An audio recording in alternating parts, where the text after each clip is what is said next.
मनुष्य का विज्ञान समझते हैं ओशो के अनुसार। आइए इस वीडियो को शुरू करते हैं। मैं सुनता हूं कि मनुष्य का मार्ग खो गया है। यह सत्य है। मनुष्य का मार्ग उसी दिन खो गया जिस दिन उसने स्वयं को खोजने से भी ज्यादा मूल्यवान किन्हीं और खोजों को मान लिया।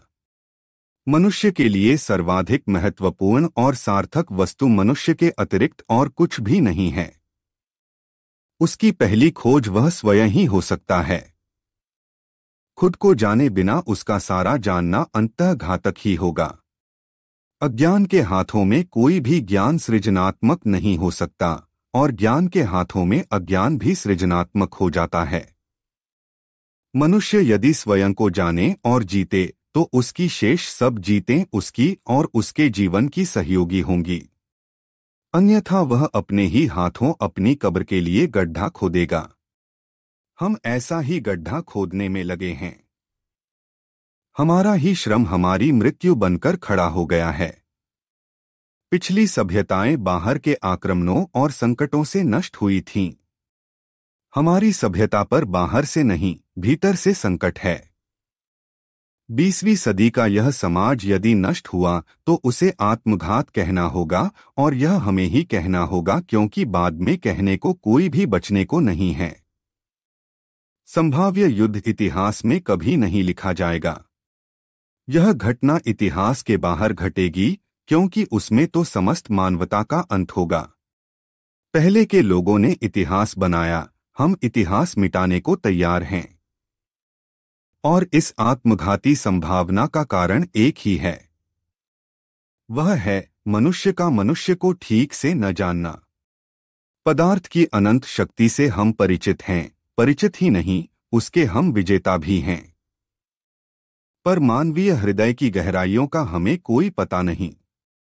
उन गहराइयों में छिपे विष और अमृत का भी कोई ज्ञान नहीं है। पदार्थाणु को हम जानते हैं, पर आत्माणु को नहीं। यही हमारी विडंबना है। ऐसे शक्ति तो आ गई है, पर शांति नहीं। अशांत और अप्रबुद्ध हाथों से आई हुई शक्ति से ही यह सारा उपद्रव है। अशांत और अप्रबुद्ध का शक्तिहीन होना ही शुभ होता है। शक्ति सदा शुभ नहीं, वह तो शुभ हाथों में ही शुभ होती है।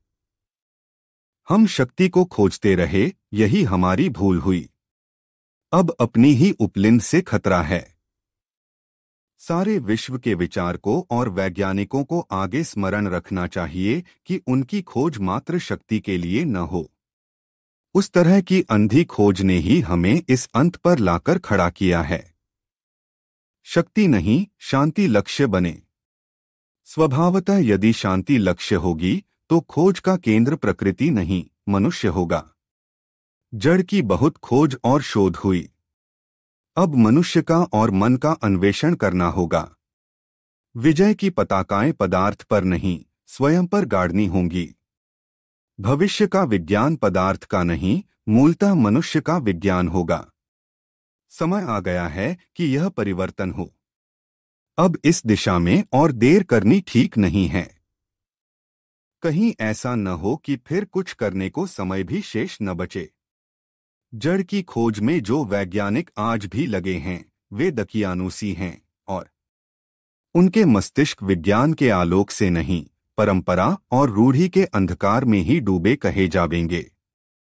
जिन्हें थोड़ा भी बोध है और जागरूकता है, उनके अन्वेषण की दिशा आमूल बदल जानी चाहिए।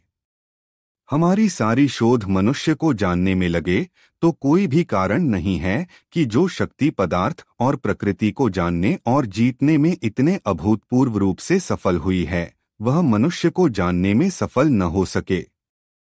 मनुष्य भी निश्चय ही जाना, जीता और परिवर्तित किया जा सकता है। मैं निराश होने का कोई भी कारण नहीं देखता। हम स्वयं को जान सकते हैं और स्वयं के ज्ञान पर हमारे जीवन और अंतःकरण के बिल्कुल ही नए आधार रखे जा सकते हैं। एक बिल्कुल ही अभिनव मनुष्य को जन्म दिया जा सकता है। अतीत में विभिन्न धर्मों ने इस दिशा में बहुत काम किया है, लेकिन वह कार्य अपनी पूर्णता और समग्रता के लिए विज्ञान की प्रतीक्षा कर रहा है। धर्मों ने जिसका प्रारंभ किया है, विज्ञान उसे पूर्णता तक ले जा सकता है। धर्मों ने जिसके बीज बोए हैं, विज्ञान उसकी फसल काट सकता है। पदार्थ के संबंध में विज्ञान और धर्म के रास्ते विरोध में पड़ गए थे। उसका कारण दकियानुसी धार्मिक लोग थे। वस्तुतः धर्म पदार्थ के संबंध में कुछ भी कहने का हकदार नहीं था। वह उसकी खोज की दिशा ही नहीं थी। विज्ञान उस संघर्ष में विजय हो गया, यह अच्छा हुआ। लेकिन इस विजय से यह न समझा जाए कि धर्म के पास कुछ कहने को नहीं है। धर्म के पास कुछ कहने को है और बहुत मूल्यवान संपत्ति है। यदि उस संपत्ति से लाभ नहीं उठाया गया तो उसका कारण रूढ़िग्रस्त पुराणपंथी वैज्ञानिक होंगे। एक दिन एक दिशा में धर्म विज्ञान के समक्ष हार गया था। अब समय है कि उसे दूसरी दिशा में विजय मिले और धर्म और विज्ञान सम्मिलित हों। उनकी संयुक्त साधना ही मनुष्य को उसके स्वयं के हाथों से बचाने में समर्थ हो सकती है। पदार्थ को जानकर जो मिला है, आत्मज्ञान से जो मिलेगा, उसके समक्ष वह कुछ भी नहीं है। धर्मों ने वह संभावना बहुत थोड़े लोगों के लिए खोली है। वैज्ञानिक होकर वह द्वार सबके लिए खुल सकेगा। धर्म विज्ञान बने और विज्ञान धर्म बने, इसमें ही मनुष्य का भविष्य और हित है। मानवीय चित्त में अनंत शक्तियां हैं और जितना उनका विकास हुआ है, उससे बहुत ज्यादा विकास की प्रसुप्त संभावनाएं हैं। इन शक्तियों की अवस्था और अराजकता ही हमारे दुहक के कारण हैं, और जब व्यक्ति का चित्त अव्यवस्थित और अराजक होता है तो वह अराजकता समष्टि चित्त तक पहुंचते ही अनंत गुना हो जाती है। समाज व्यक्तियों के गुणनफल के अतिरिक्त और कुछ भी नहीं है। वह हमारे अंतःश्रीबंधों का ही फैलाव है। व्यक्ति ही फैलकर समाज बन जाता है। इसलिए स्मरण रहे कि जो व्यक्ति में घटित होता है, उसका ही वृहत रूप समाज में प्रतिध्वनित होगा। सारे युद्ध मनुष्य के मन में लड़े गए हैं और सारी विकृतियों की मूल जड़ें मन में ही हैं। समाज को बदलना है तो मनुष्य को बदलना होगा और समष्टि के नए आधार रखने हैं तो व्यक्ति को नया जीवन देना होगा। मनुष्य के भीतर विष और अमृत दोनों हैं।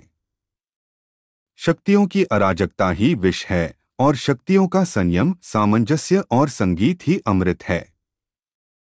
जीवन जिस विधि से सौंदर्य और संगीत बन जाता है, उसे ही मैं योग कहता हूँ। जो विचार, जो भाव और जो कर्म मेरे अंतः संगीत के विपरीत जाते हों, वे ही पाप हैं, और जो उसे पैदा और समृद्ध करते हों, उन्हें ही मैंने पुण्य जाना है। चित्त की वह अवस्था जहाँ संगीत शून्य हो जाए और सभी पूर्ण अराजक हों, नरक है, और वह अवस्था स्वर्ग है जहाँ संगीत पूर्ण हो। भीतर जब संगीत पूर्ण होता है तो ऊपर से पूर्ण का संगीत अवतरित होने लगता है। व्यक्ति जब संगीत हो जाता है तो समस्त विश्व का संगीत उसकी ओर प्रवाहित होने लगता है। संगीत से भर जाओ तो संगीत आकृष्ट होता है, विसंगीत विसंगति को आमंत्रित करेगा। हम में जो होता है वही हम में आने भी लगता है, उसकी संग्राहकता और संवेदनशीलता हम में होती है। उस विज्ञान को हमें निर्मित करना है जो व्यक्ति के अंतर्जीवन को स्वास्थ्य और संगीत दे सके। यह किसी और प्रभु के राज्य के लिए नहीं वरन इसी जगत और पृथ्वी के लिए है। यह जीवन ठीक हो तो किसी और जीवन की चिंता अनावश्यक है। इसके ठीक न होने से ही परलोक की चिंता पकड़ती है। जो इस जीवन को समयक रूप देने में सफल हो जाता है, वह अनायास ही समस्त भावी जीवनों को सुदृढ़ और शुभ आधार देने में भी समर्थ हो जाता है। वास्तविक धर्म का कोई संबंध परलोक से नहीं है। परलोक तो इस लोक का परिणाम है। धर्मों का परलोक की चिंता में होना बहुत घातक और हानिकारक हुआ है। उसके ही कारण हम जीवन को शुभ और सुंदर नहीं बना सके। धर्म परलोक के लिए रहे और विज्ञान पदार्थ के लिए, इस भांति मनुष्य और उसका जीवन उपेक्षित हो गया। परलोक पर शास्त्र और दर्शन निर्मित हुए और पदार्थ की शक्तियों पर विजय पाई गई। किंतु जिस मनुष्य के लिए यह सब हुआ, उसे हम भूल गए। अब मनुष्य को सर्वप्रथम रखना होगा। विज्ञान और धर्म दोनों का केंद्र मनुष्य बनना चाहिए। इसके लिए जरूरी है कि विज्ञान पदार्थ का मोह छोड़े और धर्म परलोक का। उन दोनों का यह मोहत्याग ही उनके सम्मिलन की भूमि बन सकेगा। धर्म और विज्ञान का मिलन और सहयोग मनुष्य के इतिहास में सबसे बड़ी घटना होगी। इससे बहुत सृजनात्मक ऊर्जा का जन्म होगा। वह समन्वय ही अब सुरक्षा देगा। उसके अतिरिक्त और कोई मार्ग नहीं है। उनके मिलन से पहली बार मनुष्य के विज्ञान की उत्पत्ति होगी और विज्ञान में ही अब मनुष्य का जीवन और भविष्य है। यदि आपको यह वीडियो प्रेरणादायक लगी हो तो कृपया हमारे चैनल को सब्सक्राइब करें। हमें आपके विचारों का इंतजार रहेगा। धन्यवाद।